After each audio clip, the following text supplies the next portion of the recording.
Quand Grétry arrive à Paris, il a tout de suite conscience que la modernité, c'est ce qui se passe du côté des encyclopédistes, des philosophes.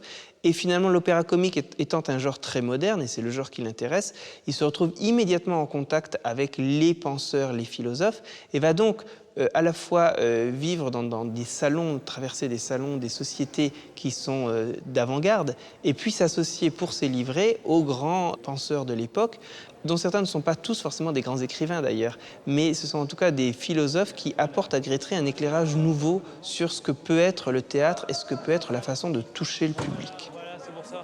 Et ça on peut le gérer. Ça, Le théâtre de la deuxième moitié du XVIIIe siècle a une utilité sociale. Il doit émouvoir et éduquer. Pour éduquer, instruire, il faut s'adresser à un homme qu'on va toucher par la sensibilité.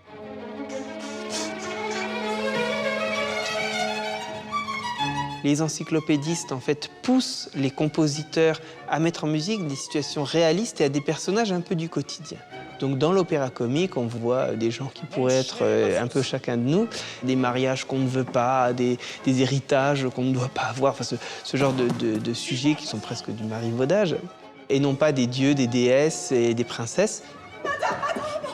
Ça a le double avantage d'intéresser à la fois le public des classes moyennes et de la bourgeoisie qui se reconnaît dans l'opéra comique, mais aussi d'intéresser l'aristocratie, puisque l'aristocratie à cette époque avait l'habitude de fantasmer sur ce que pouvait être une vie simple, loin de tout, c'est le fameux hameau de Marie-Antoinette. Et donc en choisissant des sujets comme ça du quotidien, des personnages très réalistes, on pouvait intéresser tous les publics.